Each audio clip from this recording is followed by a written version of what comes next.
ध्यायेच्छारदचन्द्रसुन्दरमुखम् ताम्रारविन्देक्षणम् भक्ताभीष्टवराभयप्रदकरम् कौपीनमात्रोज्ज्वलम्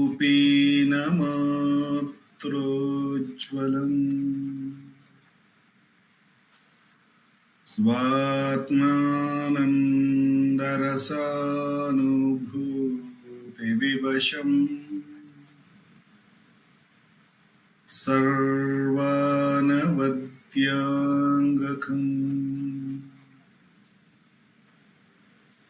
श्रीमन्तं श्रीरमणेश्वरं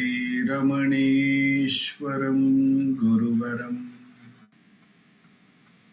योगासनाध्यासितं ध्यायेत् श्रीरमणेश्वरम् ध्यायेत् श्रीरमणेश्वरम् ध्यायेत् श्रीरमणेश्वरम्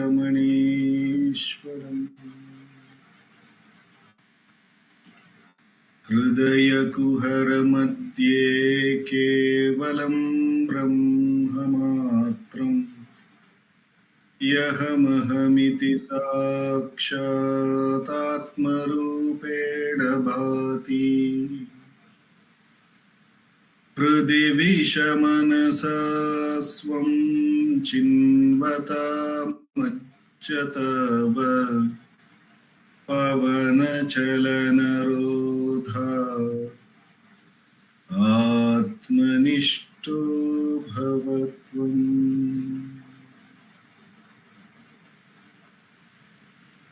Namo Ramana. We will commence this week's Friday Atma Vicharam and the Satsang by first listening to Bhagavan's Upadesham. We have been reading his teachings from the book Ramana Answers, Self-Enquiry, 1900 to 1950, a compilation of all the questions about self-enquiry put to Bhagavan and Bhagavan's answers to that. This wonderful compilation was done by our founder, President Shri A.R. Natarajanji. And we have been looking at the question answers put to Bhagavan between 1936 to 1950. And we are looking at the 95th question in the book. After reading this week's question and answer and meditating on it by Bhagavan's case, we will have a 20 minutes Atma Vichara, self-enquiry practice. And following that, today Nandakumarji would be contemplating on Atma Vichara. And then finally, we will be having the concluding prayers to Bhagavan. The 95th question is put by a devotee. He says, the Upanishads themselves have said, I am Brahman. Would it not be enough to repeat it?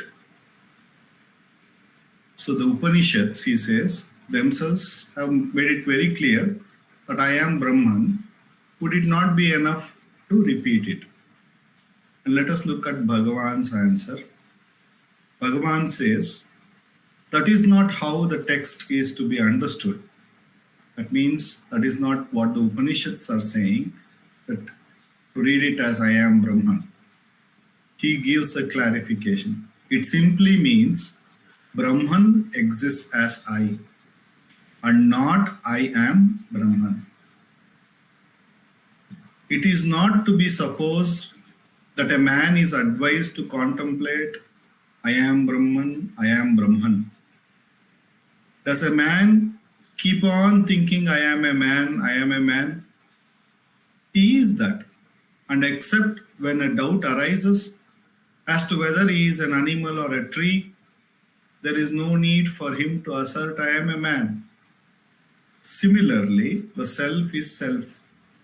Brahman exists as I am in everything and every being.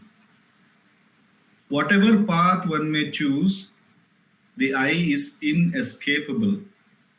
The I that performs the desireless action, the I that pines for the joining the Lord from whom it feels it has been separated, the I that feels it has slipped from its real nature, and so on.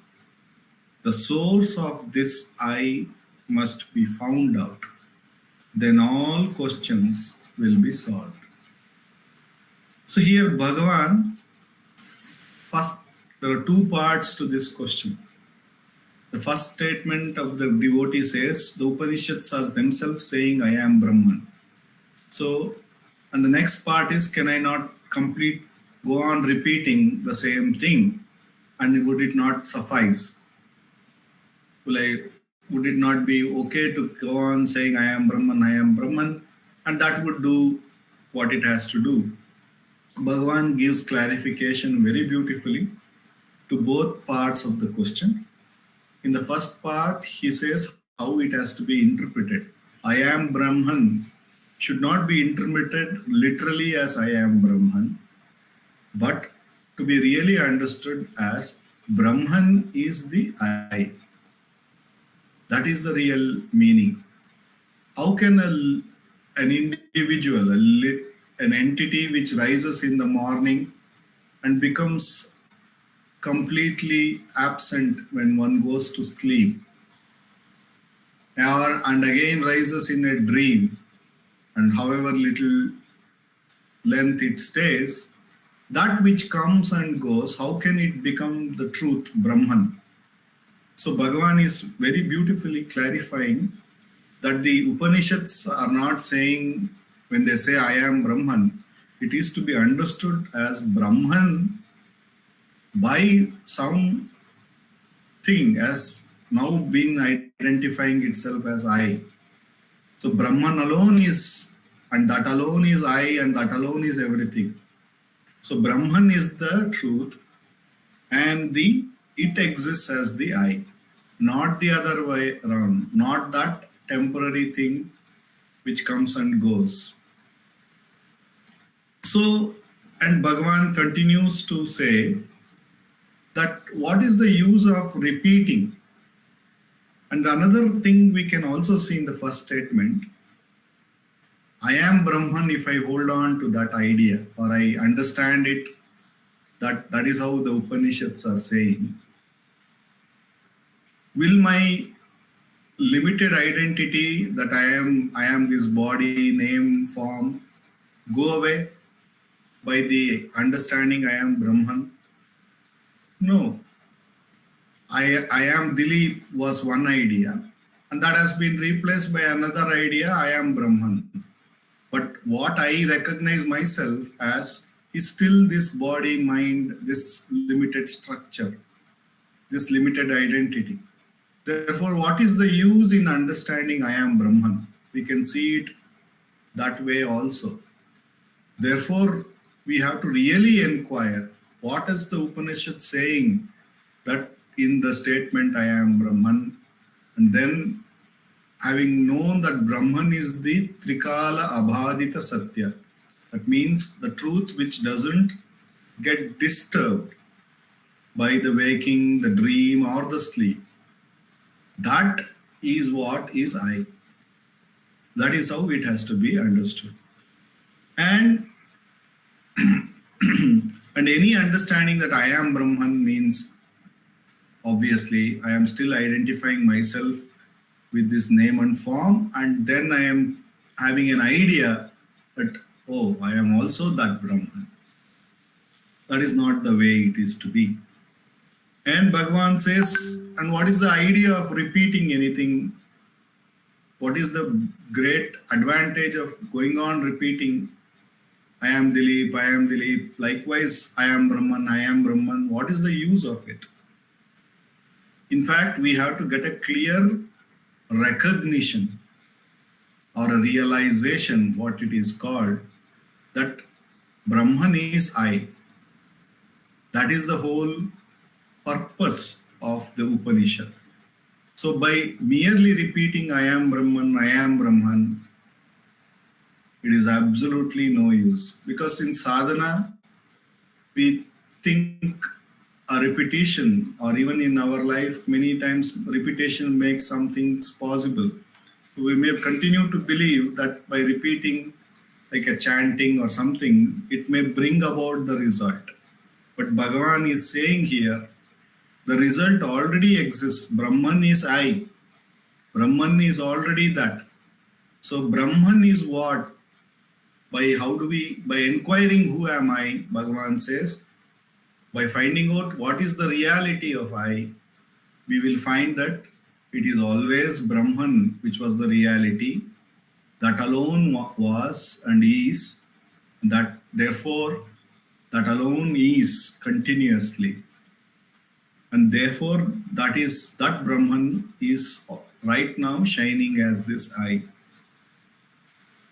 Therefore, Bhagavan asks us to enquire, not to understand. So he gives an example when there is a clear recognition, a clear realization of the fact, the truth, then one doesn't go on saying that I am this truth, I have understood this truth. Because one has recognized that is what he is or she is. Like that, but one doesn't go on, keep on saying I am a man. Because he has very clear identification that he is a man or a woman or whatever he has been identified, he or she has been identified. So he doesn't repeat. Only when somebody questions, then once a doubt arises, then we may for a minute contemplate. But who will go on affirming that I am a man? Therefore, when we recognize our real nature, the identity, the real nature of I, what we refer to as I is Brahman, and remain as that Brahman, then there is no one there left to repeat I am Brahman or I am Brahman. There will be a clear recognition. Similarly, the self is self, says Bhagavan. Brahman exists as I am. So Bhagavan says, my own existence and my own awareness of that existence that we call as I am is the Brahman. That is how it is experienced. In fact, it is because of that existence and that pure consciousness I know the idea of I know the thought I know the idea of limitation of I being this body, mind. Because of that sentient entity called the self. Because of that ever-existing truth, I am. Whether it is in the waking, dream or sleep, that I am continues to be aware of all the three states coming and going, and the identification of I as a body rising and falling off in the waking, or taking another form in the dream, or total absence of all of this world and I and everything in the sleep. That I am continues to be there, and that alone is Brahman. Therefore, that is the reality at all times. He says that Brahman exists as I am in everything and every being. We see a small ant, when we touch it, it has the awareness. It knows it exists. We see a plant, we put it in a room. It knows how to find the sunlight and turn towards it. There is that awareness. There is that existence, which is undeniable. Bhagavan says, even the so-called stones on which we are sitting, Bhagavan says, is full of consciousness. And therefore, Brahman and Brahman, through and through, that alone is. But For some reason, we take this limited identity as real. We take the body-mind limitation, or Bhagavan calls it the Chit Jada Granthi, that consciousness limited to this Jada, this this rock-like structure, we can say, because once the breath stops in this body, we know that it is completely immovable. What looked animated a few minutes back has absolutely no animation, like a stone. Therefore, that pure I am is the one, is the reality when I say I. However, that consciousness, when is limited to this body, and then therefore we superimpose the body idea as I, or take the body to be I, then and then alone we have discounted that we are Brahman totally and taken an insentient thing to be ourselves, and therefore all the things that happen to this body and mind, we believe it is happening to us. And therefore Bhagavan says that idea I, the Chit Jada Granthi, performs all things, whether it is a desireless actions or whether it is having a separation from the Lord, where what it only feels I am separated from the Lord, it only feels that it has slipped from the real nature, and so on. Therefore, the direct way to attack it is whatever feels that I have separated, whatever feels that I am having desireful thoughts or desireless thoughts, that reality has to be inquired. The source of that which feels so, that Chit Jada Granthi which rises in the form of I, a limited identity, the source of I has to be inquired. Then when we find the source, we see that in that source alone is, and there is no such limitations and divisions, and therefore in that truth all questions will be solved, says Bhagavan. With Bhagavan's abundant grace, with which alone we have come to this most direct path, wherein every thought, because it rises to the limited entity and becomes an object for the limited entity to say, when you inquire to whom is this thought, it comes to me, I. Therefore, the limited identity is right behind the thought. After the limited entity has arisen, then only all thoughts are arising, including the limited entity. The I is also a thought. Therefore, by inquiring what do I refer to, what do I say is really the I, what do I refer to as I within me, or where from this thought I rises within me. When I find the source of the I, by inquiring further, who am I? Then Bhagavan says the question takes us and makes us one with that Brahman, here and now, in that I am.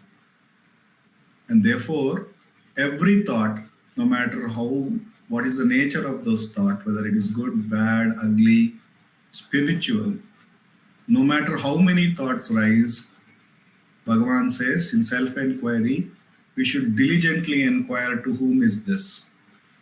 And therefore the answer will always come, these thoughts are for me. It can't be for anybody next to me or anywhere else. Then further inquiring who am I, we try to go for the source of the I, as Bhagavan says here, because I is also a limitation taking the unlimited Brahman and limiting to this body. And therefore, by inquiring who am I and tracing the source of the I, we get back to that unlimited Brahman, or the Brahman which alone is. And by repeated practice, Bhagavan assures the mind will get the ekagrata and get absorbed in that truth. And then the truth alone shines. Until such time, Bhagavan says we should diligently keep inquiring every thought. With His abundant grace, with which alone we have come to this most direct path. For the next 20 minutes, let us practice Atma Vichar.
Namo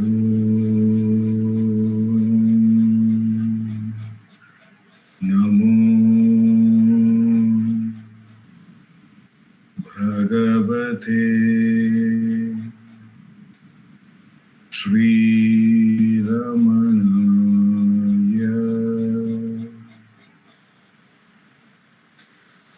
Marana, over to Nandakumarji.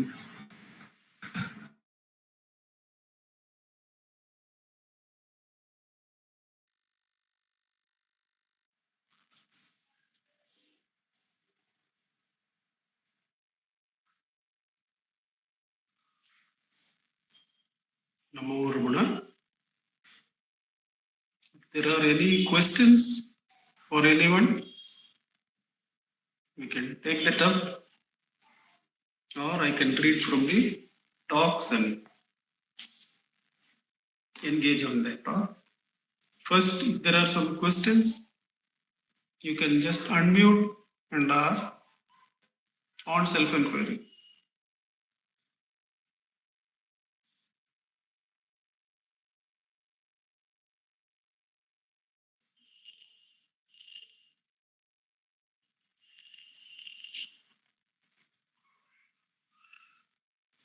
I'll start reading from the top, then we'll see.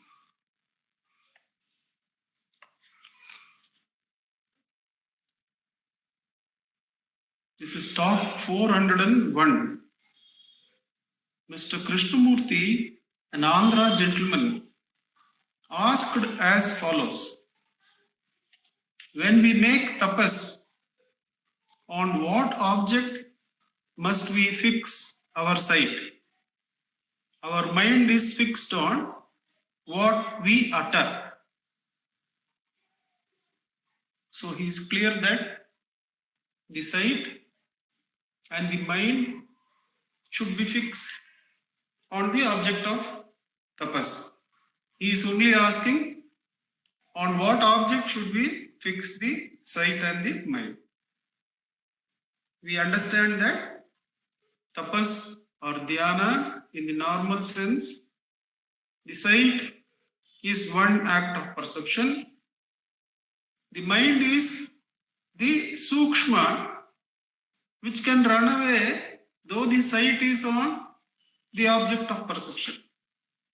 So the questioner has understood that in the normal dhyana, if the eyes are on Bhagavan's image, photo, and if the mind is going away, that is not tapas. Mind also has to be fixed. That is tapas. But on what object to fix is the question. Bhagavan is asking, what is tapas for? What is the tapas for? And Mr. Krishnamurti responds, for self-realization. So he has understood that the tapas is for self-realization. Then Bhagavan says, quite so. Tapas depends on the competency of the person. One requires a form to contemplate, but it is not enough. For can anyone keep looking at an image always? So the object, if you feel that the tapas is mainly based on the senses, Bhagavan says you will be disappointed. Because what kind of strength can the eyes have to look at the same object indefinitely? So the image must be implemented by japa. Japa means fixing the mind on the image in addition to the eyesight. So the eyesight should be there, then the mind should be fixed on that. The result of these efforts is concentration of the mind, which ends in the goal. He becomes what he thinks. This is something that we experience in the sense that whatever identity we fix or aim for, when there is continuous flow of the mind towards that, then that identity is gained. The result of these efforts is the concentration of the mind, which ends in the goal. He becomes what he thinks. Some are satisfied with the name of the image. Every form must have a name. The name denotes all the qualities of the God. So Bhagavan is clarifying that every form will have a name. And the name, it is not merely a thought, it signifies all the qualities of that divine image. So the name, Bhagavan would have answered in another question. The Nama Japa or Nama Dhyana is not merely repeating. The name indicates the Shakti behind that image. Every form must have a name. That name denotes all the qualities of the God.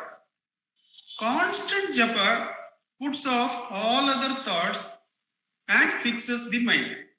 That is tapas. Constant japa puts off all other thoughts and fixes the mind. Now, in our sensory world, when we interact and we feel insecure, we feel falsely secure, slowly what the japa will do, it will remove the objects of the world and come and fix itself in that place.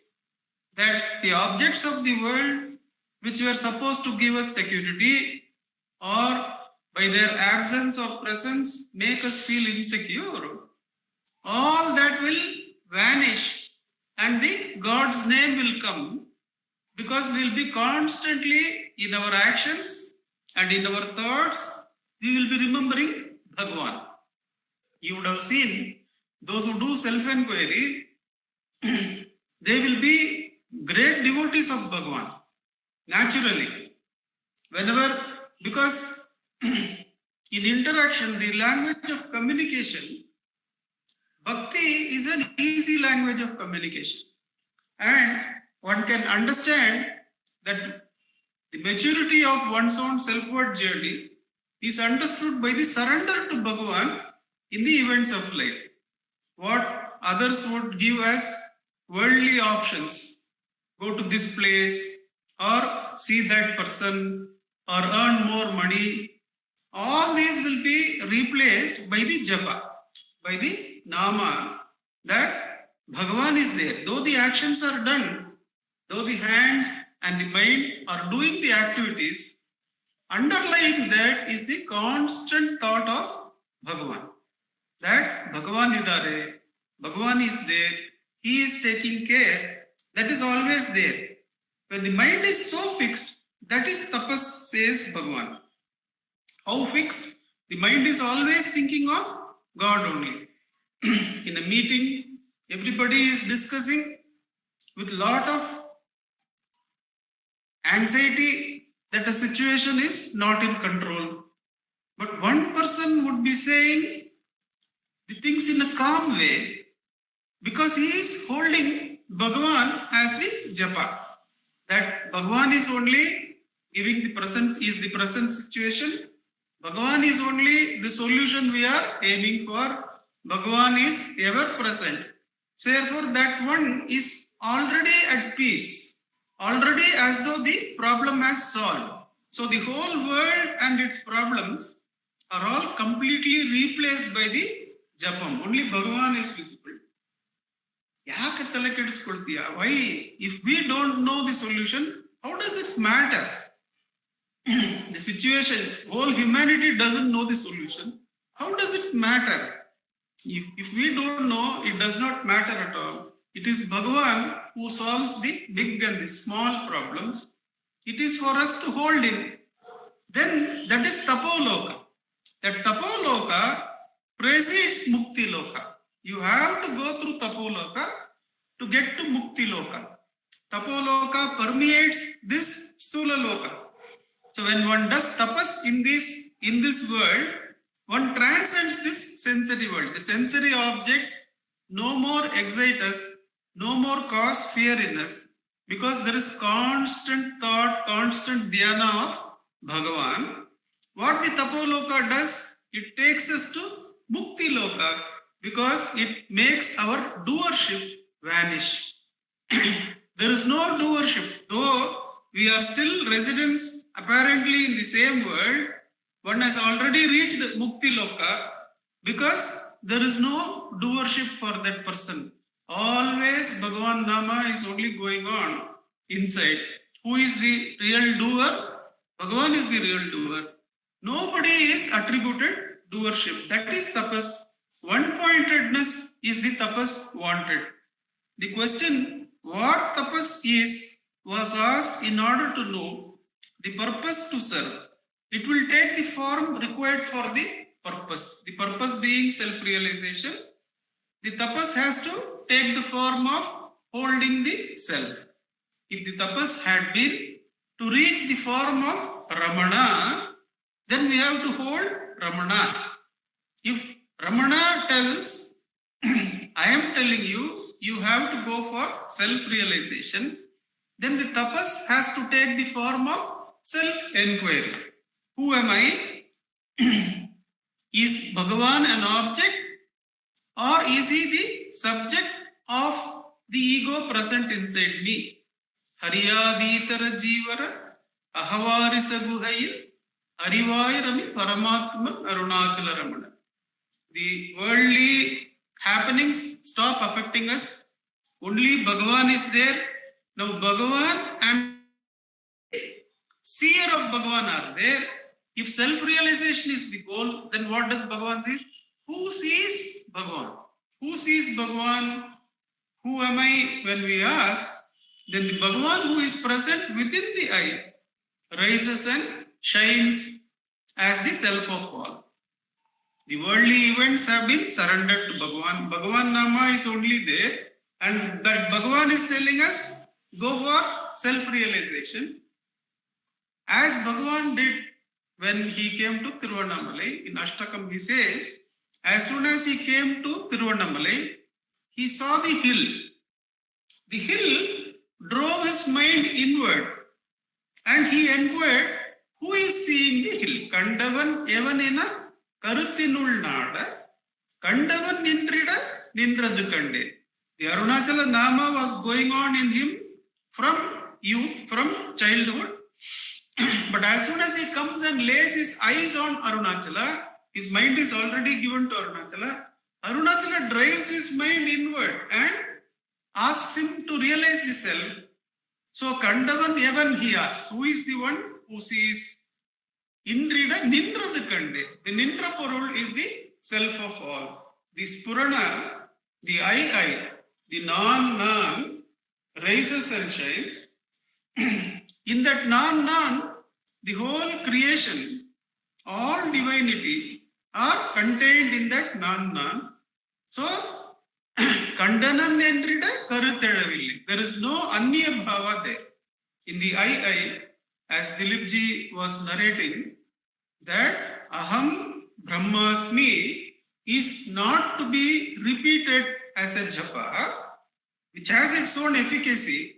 As we saw, the japa, when constantly held, will displace the whole creation, will displace the whole world, and you and the japa alone will remain. But what is the real meaning of I am Brahman? Dileep ji read that Brahman is present as I am. Brahman, Arunachala, is actually present as I am inside each one of us. Irukira unarvu, ulla unarvu. This cannot be taken away from us by anyone, including Ishvara. Ishvara has designed this whole creation in such a way that within each jiva, the I am is so present that even the Ishvara cannot take it away. That is why Bhagavan would say Ishvara's real form is the self, is the I am. In that I am, how to reach that I am? Each one of us are aware that we exist, for which we don't need any validation from others. We don't need any validation from the sensory body. If you stiffen the sensory body, just like Bhagavan did as a 16.5-year-old, you will know with or without the body you exist. You hold the breath as Bhagavan did, with or without the breath, with or without the energy of the breath, you exist. You still the thoughts in who am I? Don't follow the thought, hold the I. With or without that one thought, are you not existing? So with or without the mind, we exist.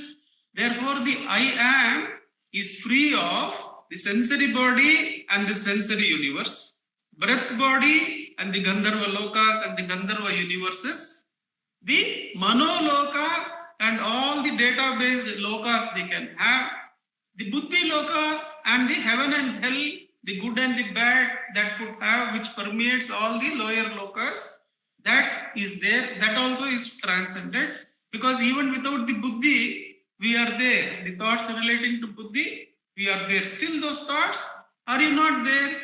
So this I am which we are holding in self-enquiry realizes that I am alone is real.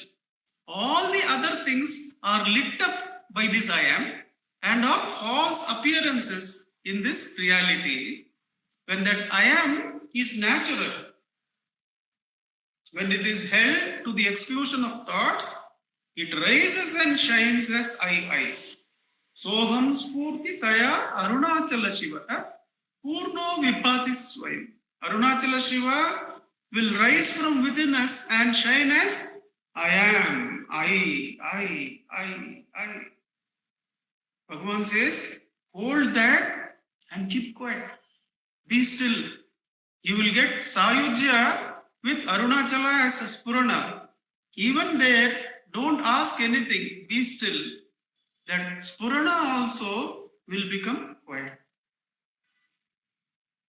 That Ulla Unarvu, which is completely free of everything else, is Ulla and Unarvu, is Sat and Chit as one. It is not even this Purana, it is just the being. But to be there, one should have identified with this Purana and burnt all other lokas, all other things which were apparently present as valuable, have to be burnt away in that Jnanagni, in that tapas. And what remains? The subject-object division goes, and the Satchit, self-realization, which is ever present, which is independent of time and space, which is ever self-luminous, is what we really are. It is beyond even the Spurana. That even the Spurana we should understand, because Spurana is a dimension which can free us from all the knower, knowing, known, seer, seeing, seen words. The Spurana has to be held and one has to be quiet. There the Spurana also will become silent, because in the Spurana, inside, outside is there. It is by the Spurana's outside radiance that all the worlds exist and their duties are performed. But the Spurana then will have the inside also. Therefore, necessarily, the Spurana also has to quieten down, to remove the last division in the mind called inside and outside. Then one abides as the Ullapurul, that which is our reality, which is not attained, which is ever present. This is Bhagavan's teachings, which we will inevitably come through any of the talks. So this talk too has taken us there to self-realization through self-enquiry. But we have also understood what is the dhyana and tapas. That when the eyes are looking at Bhagavan's photo, the mind also has to be constantly thinking of Bhagavan. Similarly, Ajyadharaya Srotasa Samam, when we are doing Who Am I, which is Mulu Muyarchi, one should be consistent and constant during the moments of practice. Om Namo Bhagavate Shri Ramanaya. Namo Ramana sir. Namo Ramana sir. Apara Satchit Sukhavari Yasyor Mima भुवनं समस्तं गुहाहितं तं रमणं गभीरम् चिन्ताविहीनं हृदि चिन्तयामि चिन्ताविहीनं हृदि चिन्तयामि